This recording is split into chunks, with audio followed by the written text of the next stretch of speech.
your insight on how small the world is now. I just came back from India. I went to Bangalore and Hyderabad in India. Those are the IT hubs of the world. Promise a project to somebody who is somewhere in the world. People will Google your name and they can easily find you, and your reviews will be out.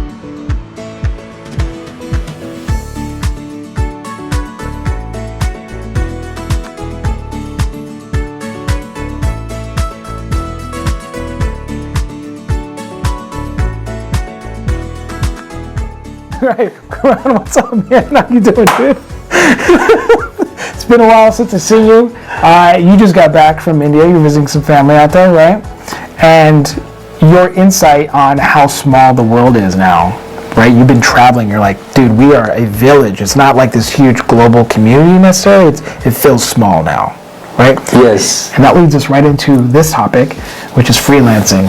And everybody can be your client with a freelance business. Anybody. I just came back from India. I went to Bangalore and Hyderabad in India. Those are the IT hubs of the world. We have the Oracles, the Chase Banks, the Fidelity Title, Microsoft, Google, everybody is there. And I've seen these young kids working so hard on their full-time jobs, and then on the side they're all freelancing. So when I say freelancing, that means they have the mindset that they have developed, wherein they're able to promise a project to somebody who is somewhere in the world, and then they're able to commit time to finish it. Yeah, simple, right? That's simple. That's freelancing. That's freelancing. And in Really short exchange, projects. you're earning money for that exchange of service. Okay? Yeah. And freelancing doesn't mean it's a full-blown business. A lot of times, this is just part-time money for many of these individuals. In fact, that's how most entrepreneurs get started. Let me see if I can get a few clients while I'm doing this other thing, this 9-to-5 job, my career, whatever it might be, right? Exactly. And freelancing might not be for everyone, and also some of the employers might not like it when they know that, okay, you're working full-time somewhere and then you're doing this side gig also.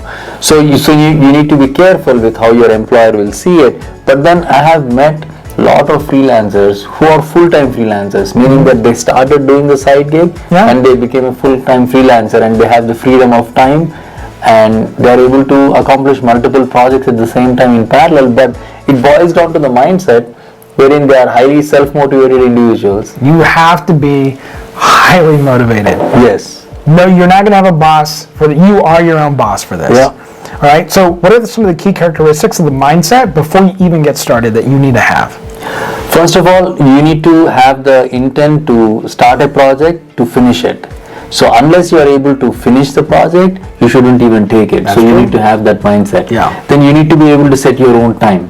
Yes. You need to be able to estimate the right amount of time any project would take, and you cannot be over enthusiastic to take on something that you cannot finish during the promised time. So you need to be a good estimator of time it takes for a certain project to be done. Well, in coordination with that, you also need to be able to say, do I have time in my week to set aside to do this thing, this freelance project? Even if it's like a couple hours a week, put it on your calendar, let your family and friends know, hey, I'm starting this new thing, I want to do this, and so that you have that dedicated time each week to work on this freelance project. Yeah, unless we have the time commitment and the intent to finish it, you shouldn't be you're not a good freelancer. Yeah. Being that, again, this place is a small place, the world that I'm talking about, wherein if you mess up something, people will Google your name and they can easily find you, and your reviews will be out there. So you don't want to put your name out there with bad reviews saying that, hey, he messed up, he didn't finish my project, things like that. So you have to be extremely aware of your reputation in the global marketplace. Yeah, totally, man. All right, so what is anything else on mindset before we go to the next thing? I mean, first, at least, I feel that the mindset is something that you also believe in, and we both believe in mindset, that you have to have that clean and clear.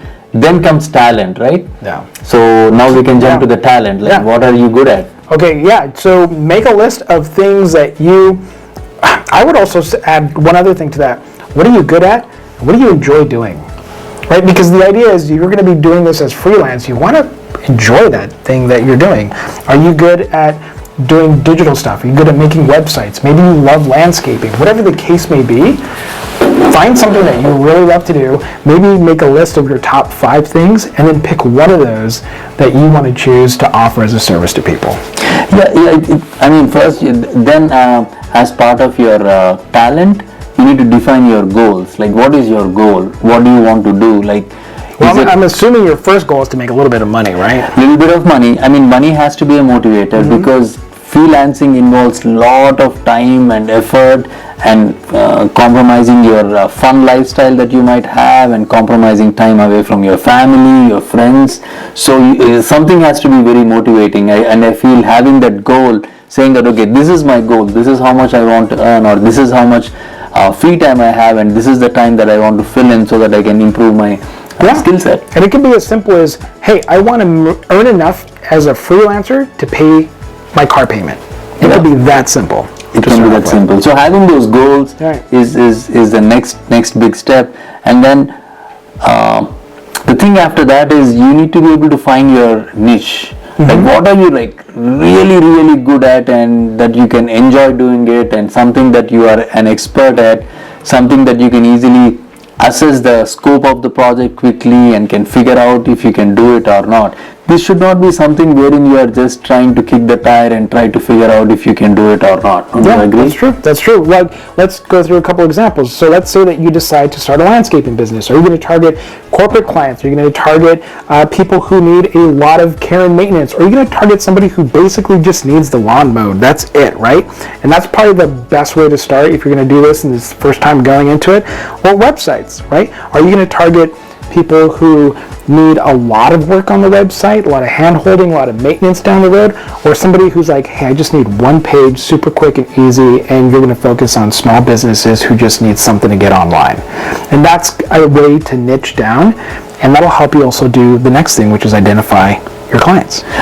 You need to always have like a funnel, right? We talk about funnels as to how you identify your potential clients. You need to have a big enough funnel. If you are a freelancer, let's say you want to do a freelancing, creating websites only to a section of professions, then you are limiting yourself. So as a freelancer, my suggestion is you need to have a big enough funnel of target clients so that you can attract a lot of clients to at least sign up for your service. Don't you agree? Yeah, I agree. But you also have to make sure that the clients that you're attracting, you can do, like you said in the beginning, can you finish the work that you're choosing to do? So make sure that the projects you're taking on, even though the clients may be varied, the scope of work fits your skill and the time that you have. Yes.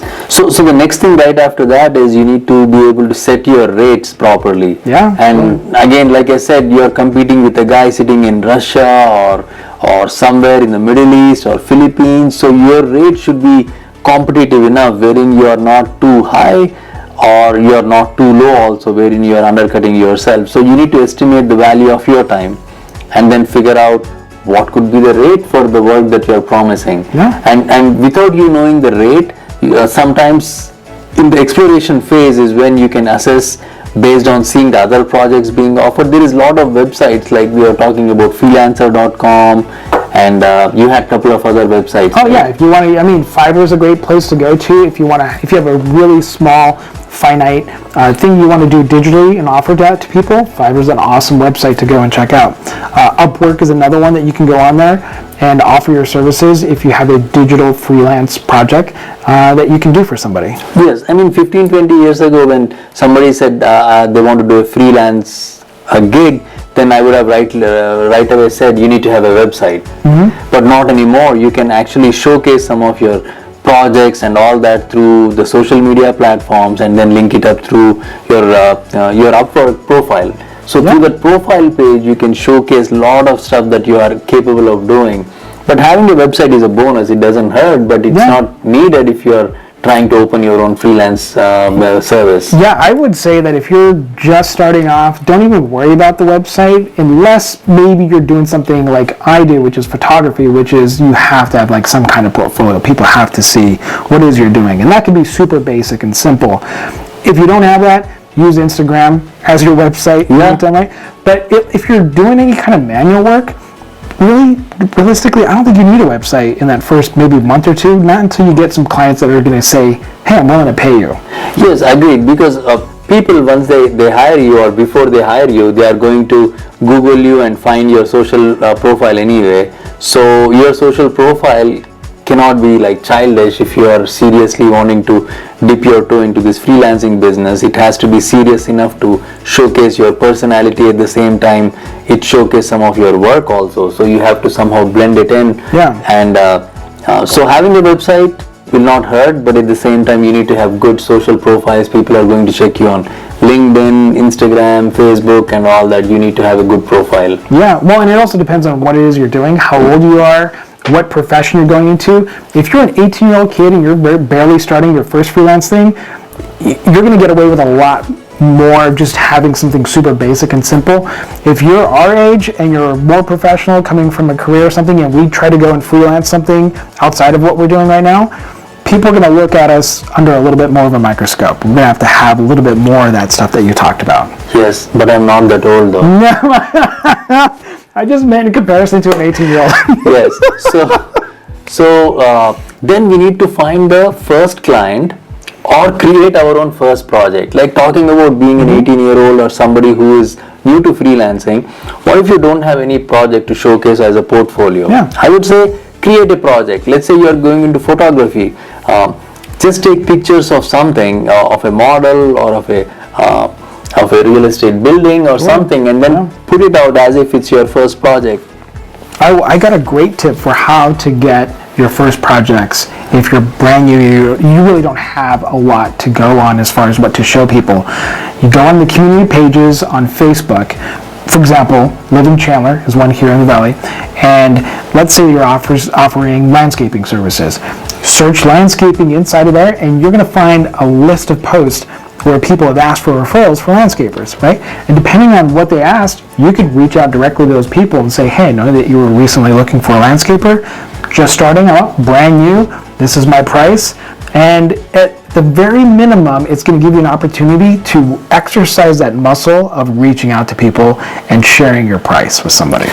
As a freelancer, it's so important to increase your network, in the sense that people should know that you are into this kind of work, and people have to know. You cannot be like a secret agent and be under the rug. You have to be able to project yourself as an expert in this particular field. So you always look for opportunities. Facebook groups is a great free tool wherein you can get in and get some business. Yeah, absolutely. Do you have any other places that people can go to? Like, what I think, telling your friends and family, right?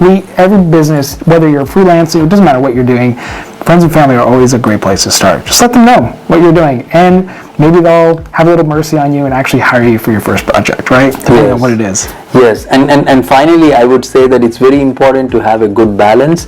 I've known some freelancers who take on too much work, because once you start going and once you have the momentum building, you'll start to say yes to everything, and then you get so overwhelmed and frustrated and people just burn out. Yeah, that's true. We want to avoid that. So that's the other extreme of having too much business, but at the same time, freelancing is such a good thing to do in this day and age. I would say I would encourage everybody to at least try it, so that you can improve your skills and make some extra money. At the same time, you're not losing your mind. Yeah, that's a great point.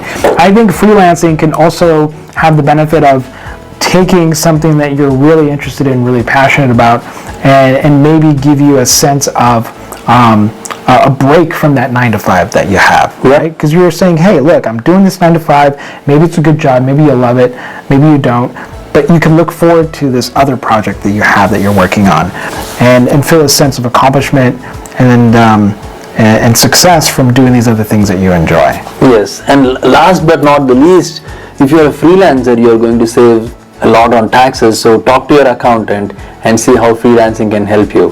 So I think that's it. I think that's it. Awesome. Till next time, guys. Have a good one. Thanks, brother.